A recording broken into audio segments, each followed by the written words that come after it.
Atlântida, Teorema e Colégio Gonzaga, na máquina do conhecimento. Videocast.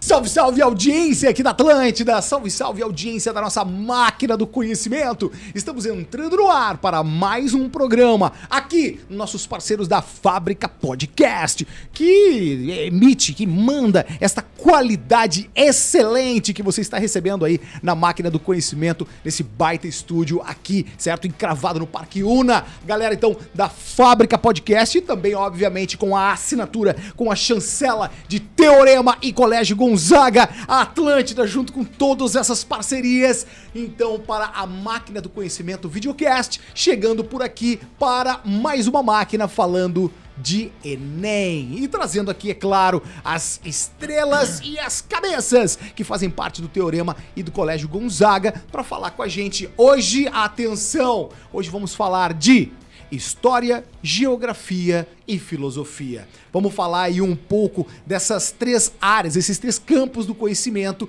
e como que se comporta tudo isso dentro da prova do Enem. A partir de agora estou recebendo aqui no estúdio da máquina do conhecimento ela, a professora que estreante aqui na Atlântida. Ela é estreante na Atlântida, é isso mesmo. Mas, certo, chegando para distribuir o seu conhecimento, falar um pouco do Enem, falar um pouco de filosofia. Atenção, Prof. Dani de Filosofia, seja muito bem-vinda.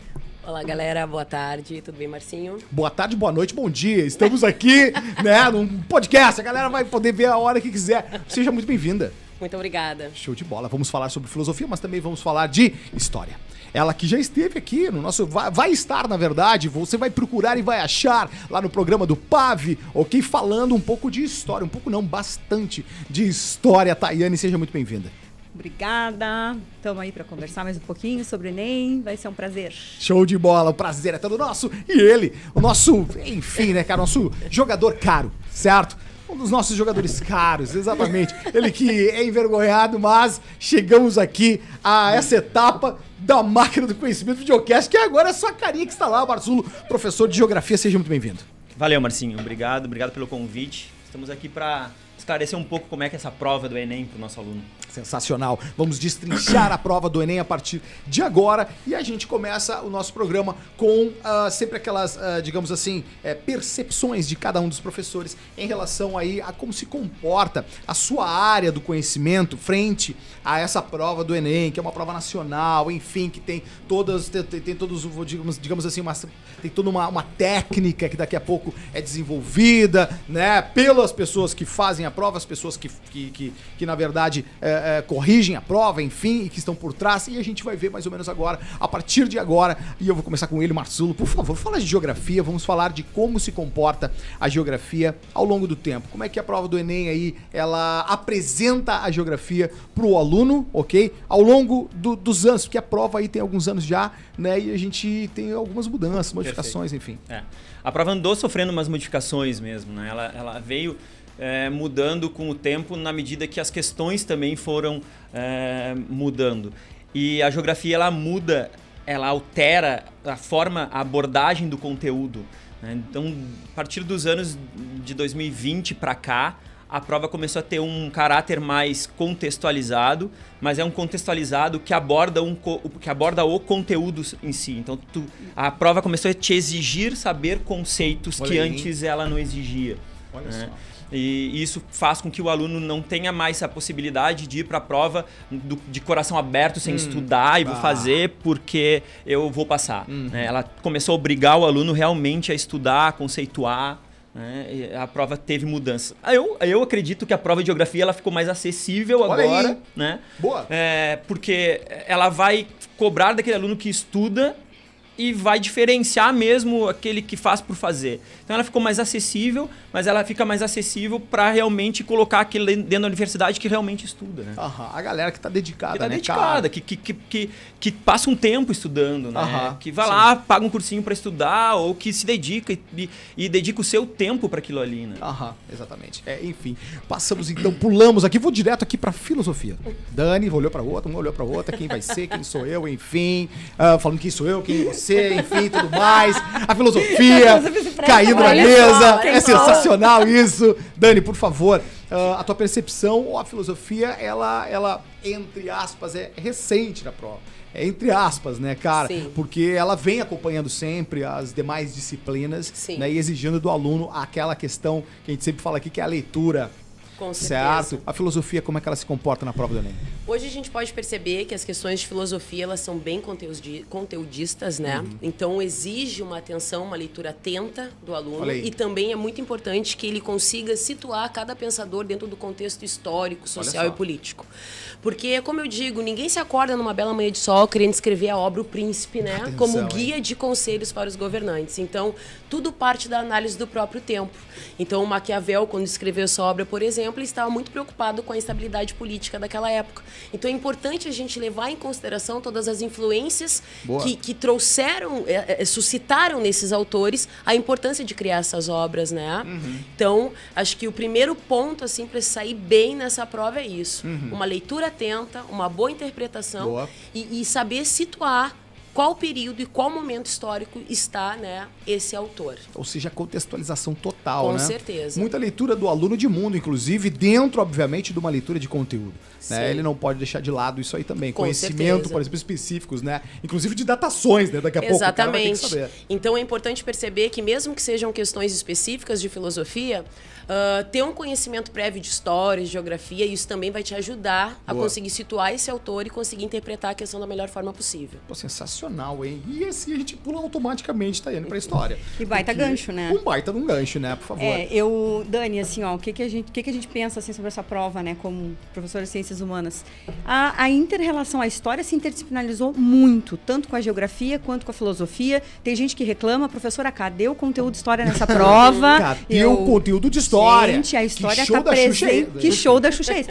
Tá muito presente, interdisciplinada, tá? E eu concordo plenamente com o Matheus quando ele fala da questão do conhecimento. Acho que há um maior equilíbrio da interpretação e do conhecimento, porque antes era mais uma coisa mais interpretativa, hoje tu exige mais realmente um saber específico. E para a história tu interrelacionar períodos, conceitos e vida cotidiana. Então, quer dizer que nós temos aqui uma inter-relação importante desses três Olha aí, aspectos, hein? desses três elementos.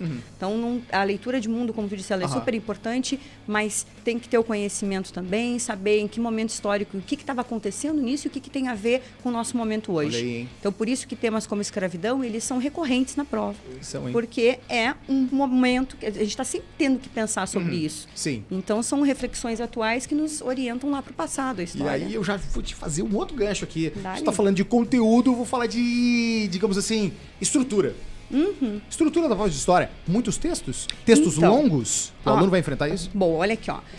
Não estamos tendo uma realidade de textos muito longos, tá? Até vem o texto menor, uma fonte sempre base, diferente do PAV, que a fonte, às vezes, ela é mais pretexto do que tu aí, necessita hein? dela mesma, Atenção ela disso. te situa, mas tu não precisa dela exatamente para responder uma questão. No Enem, não. No Enem, tu vai precisar do texto, Olha aí. da base, da fonte, do gráfico. Olha aí. Entende? Então, quer dizer que isso vai ser necessário mesmo, não pode ignorar, não pode passar, tem que prestar atenção muito também da onde foi tirado aquele texto, Olha né? só. Ele vai te situar e tu, a partir daí, vai chegar numa reflexão crítica. Que beleza, porque hein? não é uma prova direta, tu Sim. não vai ter uma pergunta direta ali. Sim. Não existe essas nem humanas, né? Aham. Na geografia, humanas né? é muito variado. Não tem. Então quer dizer que tu vai ter que realmente pensar e raciocinar em cima daquele texto, daquela fonte dada. Sim. O assunto, por exemplo, assim, ó, o que se fala muito do Enem também é o comando da questão. Atenção ao comando da questão. O que isso... Qual é a diferença que o aluno vai sentir na prova? Enfim, isso é uma parte importante? O aluno tem que levar em consideração só isso? Ou daqui a pouco fazer uma relação? Enfim. A questão do Enem, ela é estruturada, né? Então, o comando da questão, ela é uma parte da questão. Aham. Então, tem o texto, que foi o que a Tânia colocou, né? Dentro da geografia, esse texto ele pode ser um mapa, um Isso gráfico. é importante, atenção, né? vai. A leitura de um mapa é importante, a leitura de um gráfico é importante, tu conseguir interpretar e entender aquilo ali, né? Ou o próprio texto. E o texto e o mapa e o gráfico, ele vai te exigir que tu consiga entender a fonte dele. Então, a leitura de fonte também é importante Olha na aí. prova do Enem. Aí vem o comando. Aham. E o comando, ele vai te carregar para os distratores, porque a prova do Enem ela não tem alternativas. A prova do Enem ela tem distratores. tu pode te deparar com uma questão que o A, B, C, D e E, para ti, pareçam todos corretos. Todos estão certos. Então, o aluno que fez Enem e se deparou com uma questão lá que achava que todas estavam corretas, não tá louco. Todas estão corretas. Só que o comando que tu falou é o que serve. Sim. Ele quer que tu responda o que o comando tá pedindo. Vai direcionar pra resposta. Exatamente.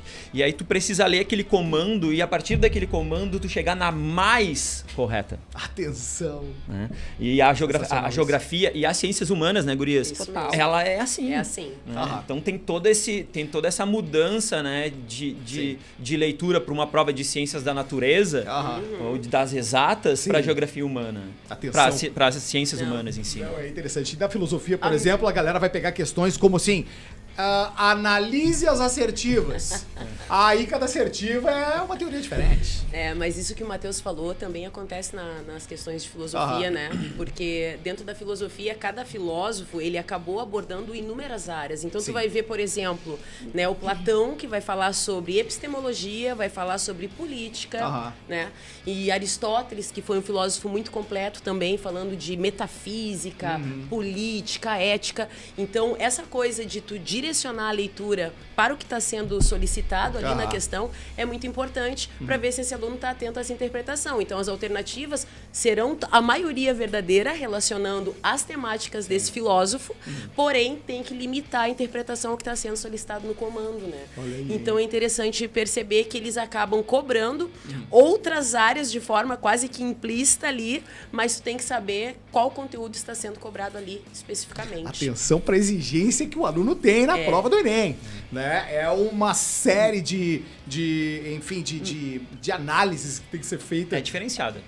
Exatamente, tem que fazer uma análise das assertivas, fazer uma análise do comando, fazer uma análise do texto, a fonte do texto. São várias coisas, vários elementos aí, que é um estudo que o cara tem que fazer em quanto tempo, mais ou menos?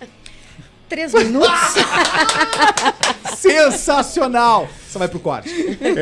Maravilhoso. 3 minutos, tá? Fazer toda essa análise. Mas a galera que tá já no beat da preparação, a galera tá já, enfim, rodando essas questões. Até porque pra fazer uma boa prova, o cara tem que fazer muitas outras provas anteriores, né? Tem que praticar nas outras provas, certo? Com certeza. Simulado é a base de tudo, né? Olha aí. E treinar no simulado. Eu gosto de falar pro meu aluno, né, que todas as provas que eles... A prova do Enem é a base, né? Sim. Mas todas as provas que eles forem enfrentar na vida, né?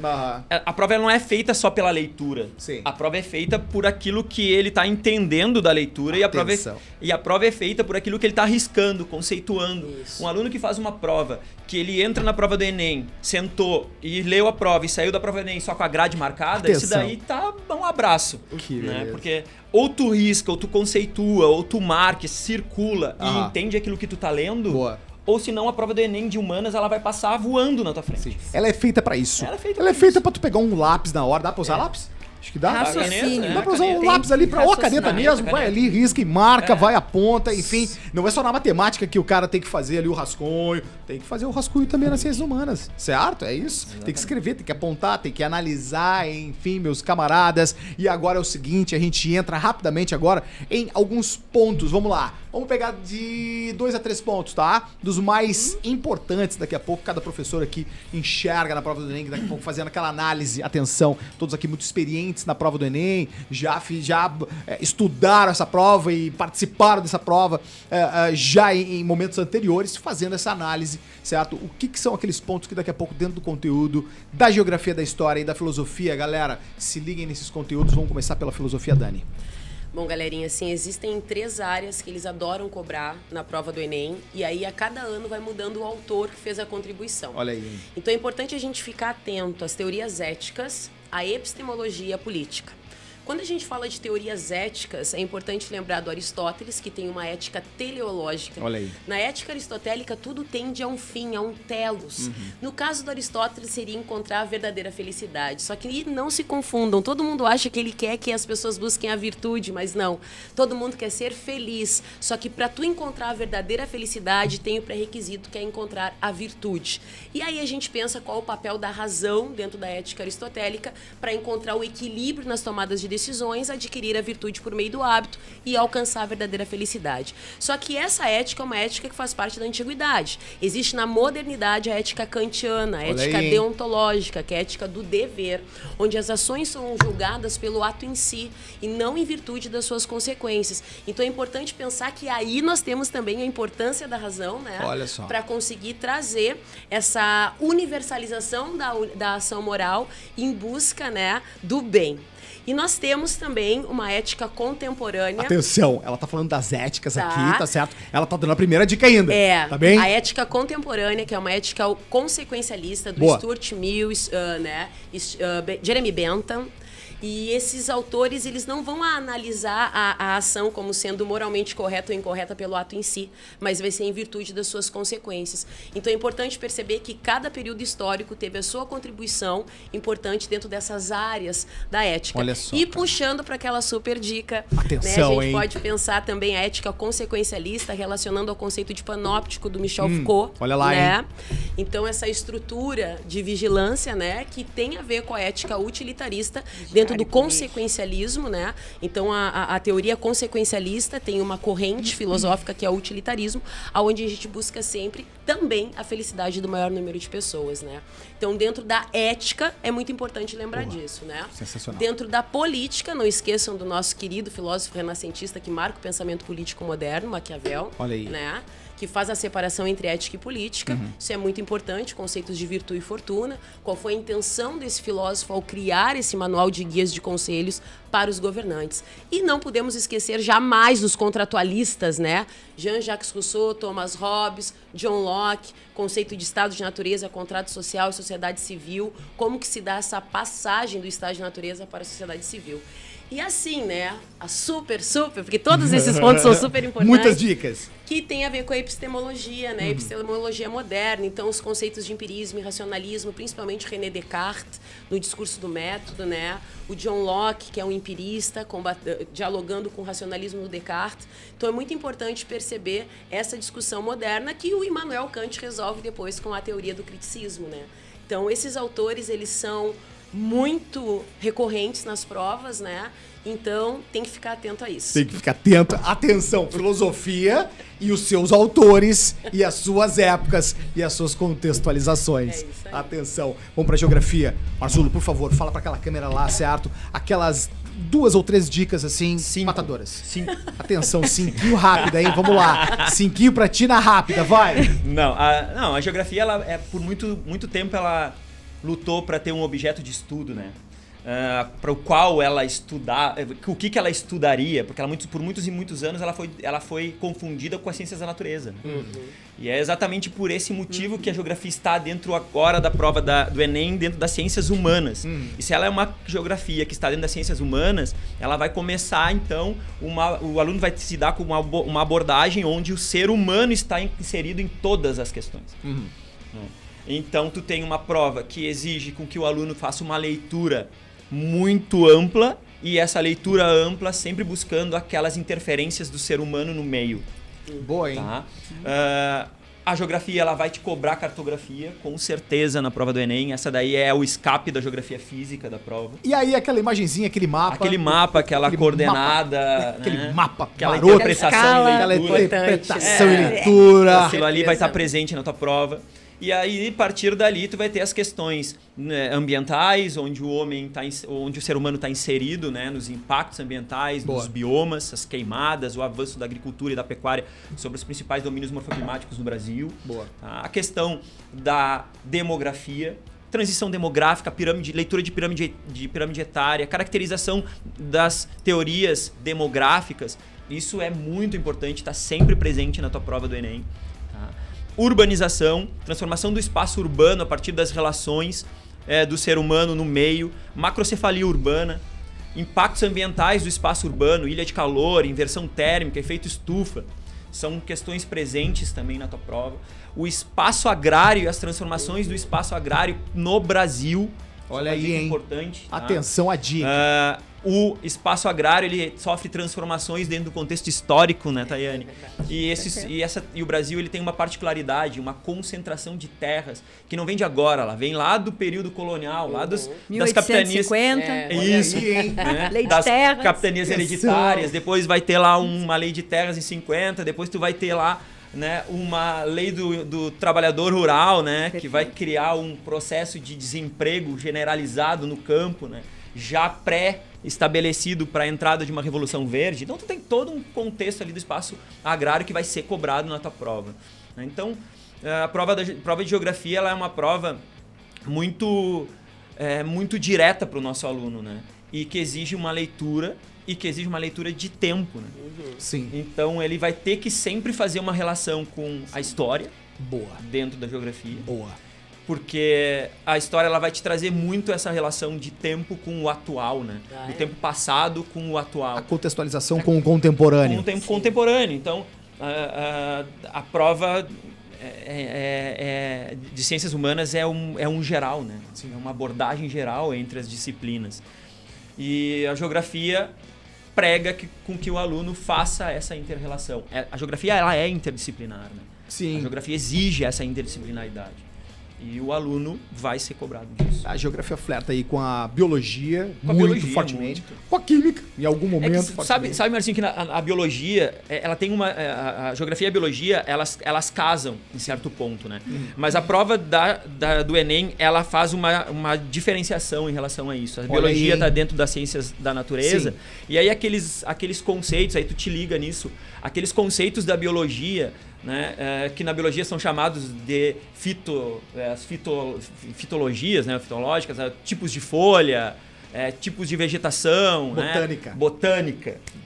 Botânica! Isso daí isso não vai ser cobrado na tua prova do Enem para a geografia. Ela vai ser cobrado lá na biologia. Na geografia vai ser cobrado o quê? Justamente a questão do envolvimento do ser humano nos espaços ambientais que envolvem esses domínios morfoclimáticos, né? Esses biomas. Na geografia ela não vai te cobrar que tu saiba que a folha da araucária é aciculifoliada, mas ela vai te cobrar que a araucária ainda bem, ela foi ainda bem, né? Deixa pra biologia. Meu Deus! Graças a Deus. Mas ela vai te cobrar que a araucária é um bioma extremamente desmatado desde o período de colonização da região sul do Brasil. Olha aí, hein? Então, saber fazer essas mudanças, né, de prova é importante. Leitura de prova. O aluno tem que ter leitura de prova. Saber que ele está fazendo a prova de ciências humanas e que ele está fazendo a prova de ciências da natureza. Boa. Sensacional, sensacional. E com essa catarse aqui da geografia, a gente passa para a Tayane para falar de história. Muito assim, ó, bem. aquelas 3 de história é difícil. História né? é vasta. Difícil. Mas eu vou te limitar nas 3, tá bom? Marcinho, As 3 que obrigada. daqui a pouco assim podem estar Tô me sentindo limitada aqui. o conteúdo de história de cabo a rabo. É muito difícil, mas Tayane, a palavra tá contigo. A palavra de ordem é relacional mesmo, né? A prova de história, ela costura a prova de humanas, assim, né? E o que eu acho, assim, que é essencial aqui rever, por último, assim, quem tá meio perdidaço, não sabe, o que eu olho de história. Gente, assim, tem alguns assuntos que vêm sempre e, claro, como é que a prova de história ela é constituída? A partir dos nossos problemas presentes, como a gente está colocando aqui. Sim. Então, a prova te bota para pensar sobre problemas bem atuais. Então, ela te joga o que o passado fez em relação a isso. Olha E por aí. que nós estamos aqui agora, né? Qual foi o caminho, a trajetória que nos trouxe aqui? Sim. Então, o que eu acho que é importante, assim, alguns dados, a gente, analisando a prova, né, a gente vê Brasil colônia. Cara, o impacto da chegada do europeu aqui na questão cultural, nos povos originários. A gente precisa entender a posição deles, a cultura deles, entende? E o que realmente impactou essa relação, essa chegada do europeu, né? Então, pensando nisso, bastante nos povos originários, nos indígenas, tá? Que eu chamo atenção para esse contexto. Bom, outra questão, assim, que eu acho que é bastante importante, né? Entender que Brasil colônia é era moderna. certo? Então, entender o contexto do Brasil colônia. Por que vai ter essa chegada do europeu aqui? O que está acontecendo na Europa? As mudanças lá. Nós temos aí o capitalismo, né, sendo gestado, né? E aqui, então, as consequências disso, né? Que é a exploração desse território, não só da mão de obra, né? Dos recursos, como o Matheus bem falou, tá? Bom, outra coisa, aqui começa também a escravidão. Então, a escravidão vai cortar aí o período colonial, vai cortar o período imperial, vai pegar aí a parte do império que mais cai, aliás, que é o segundo reinado, é justamente a questão já do processo de fim da escravidão, né? E todas as suas consequências depois, o nosso racismo estrutural. Então, a prova procura pensar muito essa temática, né? De uma forma crítica. E eu fico imaginando, o Marcelo falou isso, e assim, se repete em tudo, né, cara? Todas as disciplinas. Ele vai pegar o passado, aquilo da história, o fato em si contado ali, e vai fazer uma analogia com o contemporâneo, com o presente. Ou seja, o que isso é o reflexo disso tudo, né? Impactos sociais. Então, eu chamo a atenção para isso. Um assunto que eu acho que é bastante importante também, que a gurizada tem que lembrar nessa última etapa aqui de estudo, né? Seria a própria relação de modelos de regimes, né? Eu acho que isso é super importante. Pensar na democracia grega lá, em Atenas, como ela surge, e pensar nos regimes autoritários. Em modelos de governos que são autoritários, como os regimes totalitários nazifascistas, mas não estou falando só deles. A gente tem outros exemplos de discursos que são extremamente autoritários hoje. Então, entender esse processo, a importância de poder se colocar numa sociedade e ter o direito de voto. E ter o direito de pensar a representação, né? Então, de ter o direito de falar, de não ser censurado, liberdade de expressão. A gente busca um pouco no iluminismo isso, né? Liberdade de expressão, os direitos individuais. Então, já lembrando um pouco também essa... que é uma das... realmente o que centra o nosso mundo, né? Então, eu chamo a atenção para isso. Claro, e a pérola, né? Era Vargas sempre vem algo, né? De ditadura militar, de civil militar. Sim. A gente teve uma questão no ano passado. A questão é que, como realmente... Eu já tinha falado isso da prova do PAV, eu acho que é um tema bom, que, enfim, pode aparecer também no Enem. Nós estamos aí com 60 anos do golpe militar, né? Em cima do Jango. Então, é uma coisa de pensar, né, o que levou aquele momento em que os militares vão tomar o poder. Não pode esquecer do contexto mundial. Sim. Nós temos Guerra Fria, entende? Então, esse é o cenário que vai afetar as relações aqui no Brasil, vai determinar aqui também os nossos modelos de governo. Então, é interessante relembrar isso, essa passagem, né, da nossa liberal democracia para um regime ditatorial. Então, isso aí eu chamo a atenção da gurizada para observar e a consequência que tem toda essa mudança, né? Os atos institucionais, as proibições, o bipartidarismo, né? O próprio AI-5. Então, revisitar também esses episódios tristes da nossa história, né? Então, acho que é importante a gente ver. Acho que... Sim, conseguimos repassar algum ponto, né? Eu acho que assim, na verdade, não tenho que achar nada aqui. Na verdade, eu acredito que os textos de história, eles vêm bem como a gente estava falando anteriormente, né? Vem um texto daqui a pouco bem atual, bem contemporâneo, né? Falando de temáticas contemporâneas, e daqui a pouco vai te pedir nas assertivas, né? Questões históricas, questões filosóficas, questões da geografia, porque também é tudo muito contextualizado, que vão né? estar bem parecidas para confundir o nosso aluno, que beleza, hein? mudar uma palavrinha, que aí muda toda... Vai para outro lugar. O sentido da afirmativa. Então, muita atenção no texto, na leitura do texto, no comando da questão, certo? E, obviamente, nas assertivas ou nas alternativas dessa questão. E o importante também é saber que a prova do Enem é uma prova Brasil, né? Com certeza, 80% das questões Brasil, então, de história são no Brasil. Os problemas que o Brasil está vivendo atualmente, são problemas que na prova eles podem aparecer. Com então, certeza. A questão de queimadas, a gente está vivendo as eleições municipais. Sim, né? Sim. Até propriamente as enchentes do Rio Grande do Sul, não é porque foram no Rio Grande do Sul que elas não podem aparecer na tua prova do Enem, até porque isso foi um efeito climático dentro do contexto de Brasil. Olha aí, hein? Exatamente. Atenção, hein? Então, ela é uma prova Brasil. Ela é uma prova que exige que o aluno tenha conhecimento do todo. Com certeza. Que loucura, este papo está sensacional. Mas agora é chegado o momento, na reta final da máquina do conhecimento, é cada professor olhando para sua câmera e a dica rápida. É uma dica rápida, certo? Aquilo que não pode faltar no seu estudo, porque se você não levar isso, você realmente vai perder ponto ali na prova, tá certo? Eu vou começar aqui pelo Marzu. Sempre comigo. Vamos lá, Sempre sacana. começo. Não, o mais importante na tua prova é que tu saiba a prova que tu tá fazendo e saiba ler a questão com atenção e o que o comando tá pedindo. Na tua prova de geografia, uma leitura bem feita, um conceito bem entendido, ele vai fazer com que tu acerte a questão. Tá? Sempre lembrando que nós temos distratores e que se tu te deparar com uma questão que pareça ter todas as alternativas corretas, isso não é um problema, só acha a mais correta e aquilo que o comando está te pedindo. Atenção para o contexto Brasil na tua prova. Isso vai aparecer, tudo que está se vivendo no Brasil hoje, a tua prova do Enem, ela vai te cobrar, ok? É isso aí. Matadora.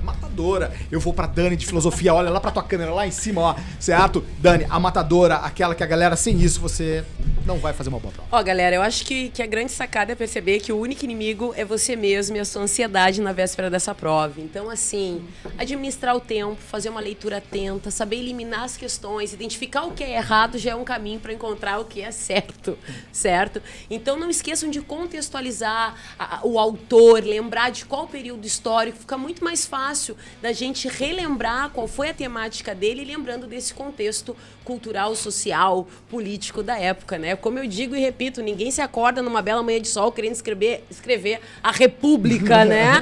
Platão não se acordou a fim disso. Então, tem todo aquele contexto que a colega falou da Grécia Antiga, né, gente? A democracia direta, pessoas despreparadas governando. Então, poderia aparecer tranquilamente essas questões da antiguidade dialogando com a atualidade. Então, fiquem atentos, porque nessa prova, o desenvolvimento do senso crítico é o ponto central. Sensacional. Essa galera aqui fala muito bem, hein? Atenção, pra encerrar com a história, pra encerrar com ela. Taiane, pra tua câmera, por favor. Gente, assim, ó, nessa reta final, pega a tua prova e, por favor, desconfia de afirmativa que vai contra o politicamente incorreto, que vai falar coisa absurda contra os direitos humanos. Não é. Não marca, tá? Isso não. Outra coisa, palavras que sejam muito categóricas. Absolutamente, totalmente isso, ou nunca, ou sempre. Cuida isso, porque nós estamos falando de ciências humanas que não partem de afirmações, mas sim de suposições, de discussões, de possibilidades. Então, cuidado com isso, porque pode ser uma pegadinha. Claro, não quer dizer que não possa ser isso, mas geralmente não é. Então, se liguem nisso e dá uma olhada nos movimentos sociais, constituições, como é que foi o voto ao longo da história. A gente precisa entender a importância desse direito de participação política. Eu daria uma olhada melhor ainda nisso antes da prova. Sensacional, dicas matadoras deles, os professores de Geografia, História e Filosofia, nessa máquina do conhecimento especial das ciências humanas para o Enem, essa máquina do conhecimento que tem, então, a assinatura dos nossos grandes parceiros de Teorema e Colégio Gonzaga, e temos aqui o apoio gigantesco de Fábrica Podcast. É isso mesmo, Alisson, um forte abraço a toda essa família que entrega para você aí o melhor, a qualidade, tá certo? Aqui nesse grande videocast, essa etapa acima aqui da nossa máquina do conhecimento, que vai chegando ao seu final neste programa. Até uma próxima. Tchau. Atlântida, Teorema e Colégio Gonzaga. Na máquina do conhecimento. Videocast.